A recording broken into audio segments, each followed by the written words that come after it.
Hello friends, இன்றைக்கி என்ன சமையல்னு பார்க்கலாமா? சாதம், வடை, மோர் குழம்பு, கொண்டக்கடலை சுண்டல், பார்க்காய் ஃப்ரை. ஃபஸ்ட்டு நம்ம கொண்டக்கடலை சுண்டல் பண்ணிக்கலாம். கொண்டக்கடலையே ஒரு நாள் ஃபுல்லாக ஊற வச்சுருந்தேன். அதுக்கப்புறம் மறுநாளைக்கு தண்ணியெல்லாம் எடுத்துட்டு ஃப்ரிட்ஜில் எடுத்து மூடி வச்சுட்டேன். 3 days ஆனவுடனே நல்லா இது மாதிரி முளை விட்டுருந்துருக்கு. இது மாதிரி சுண்டல் பண்ணிங்கன்னா அவ்வளோ ஒரு ஹெல்த்துக்கு நல்லது. குழந்தைங்களுக்கு இது மாதிரி செஞ்சு கொடுக்கலாம்.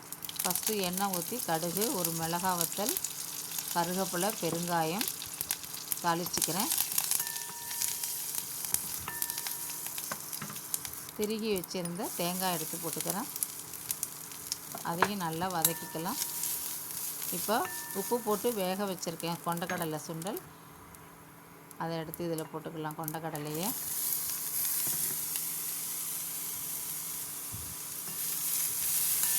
நல்லா கலந்து விட்டுப்போம். கொண்டக்கடலை சுண்டல் ரெடி. வடை, மோர் குழம்பு பண்ணியிருக்கேன். எப்படி பண்ணியிருக்கேன்னு பார்க்கலாமா? ஃபஸ்ட்டு நான் ஊற வச்சுருக்கேன் கொத்தமல்லி வரை, ஜீரகம், தேங்காய், இஞ்சி, பச்சை மிளகா, 1 ஸ்பூன் அரிசி, இதெல்லாம் ஊற வச்சுருக்கேன். இது நல்லா ஊறின உடனே நம்ம இப்போ மிக்ஸி ஜாரில் அரைச்சிக்கலாம். இது மாதிரி நைஸாக அரைச்சிருக்கேன். இப்போ தயிர் எடுத்து ஊற்றிக்கலாம். அந்த பாத்திரத்தில் அரைச்சதை எடுத்து இதில் ஊற்றிக்கலாம்.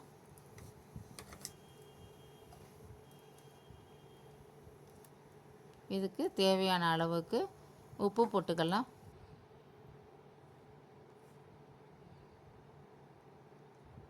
இப்போ இது நல்லா கலந்து விட்டுப்போம். இந்த மோர் குழம்புக்கு தாளிச்சிக்கலாம். தேங்காய் எண்ணெயில் தாளிச்சினிங்கன்னா அவ்வளோ நல்லாயிருக்கும், நல்ல வாசனையாகவும் இருக்கும். இப்போ கொஞ்சம் தேங்காய் எண்ணெய் விட்டுருக்கேன்.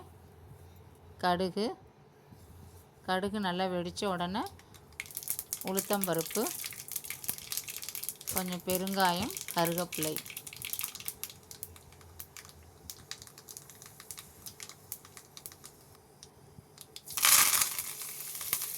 அதை எடுத்து மோர் குழம்புல போட்டுக்கலாம். போட்டு நல்லா கலந்து விட்டுட்டு நீங்கள் அடுப்பில் ஒரு 2 நிமிஷம் வச்சா போதும்.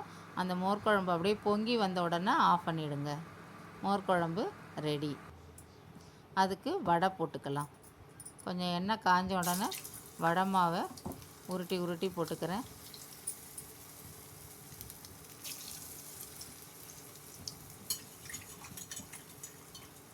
ரொம்ப இதுக்கு மொறுன்னு வேண்டாம், கொஞ்சம் வெந்த பிறகு போகிறோம்.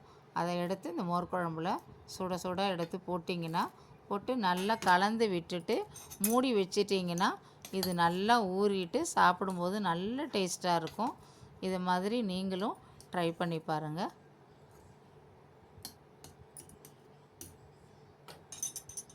மோர் குழம்பு ரெடி. அடுத்தது பார்க்காய் வறுவல் எப்படி பண்ணியிருக்கேன்னு பார்க்கலாமா? பாவக்காயை ஸ்லைஸாக கட் பண்ணியிருக்கேன். அதை எடுத்து இட்லி தட்டில் நல்லா வேக வச்சுக்கிறேன். இப்போ நம்ம கொஞ்சம் தயிர் விட்டுருக்கேன். உப்பு, மஞ்சத்தூள், மிளகாய்த்தூள், தனியாத்தூள் போட்டுக்கலாம்.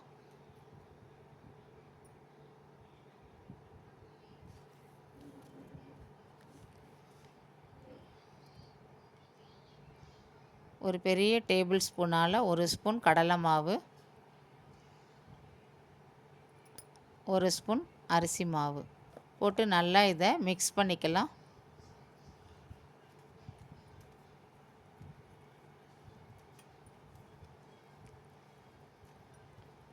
நல்லா மிக்ஸ் பண்ணிவிட்டு வேக வச்சுருந்த பார்க்காயை எடுத்து இதில் நல்லா மிக்ஸ் பண்ணிப்போம்.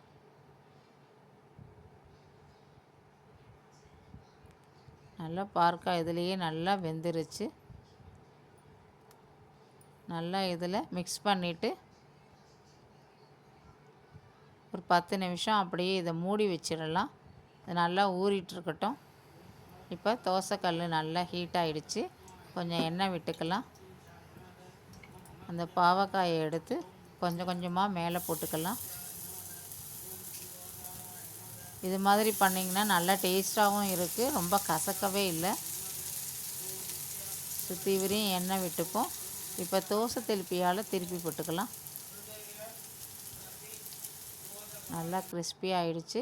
ஒரு பாத்திரத்தில் எடுத்து போட்டுட்டு கொத்தமல்லி இலை கொஞ்சம் போட்டுக்கலாம். ஒரு லெமன் இது மேலே புழிஞ்சிங்கன்னா அவ்வளோ டேஸ்ட்டாக இருக்குது.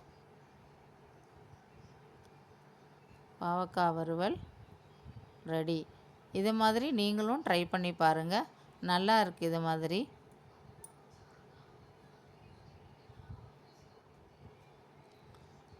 சாதம், மோர் குழம்பு, கொண்டக்கடலை சுண்டல், பாவக்காய் வறுவல், தயிர். தேங்க்யூ.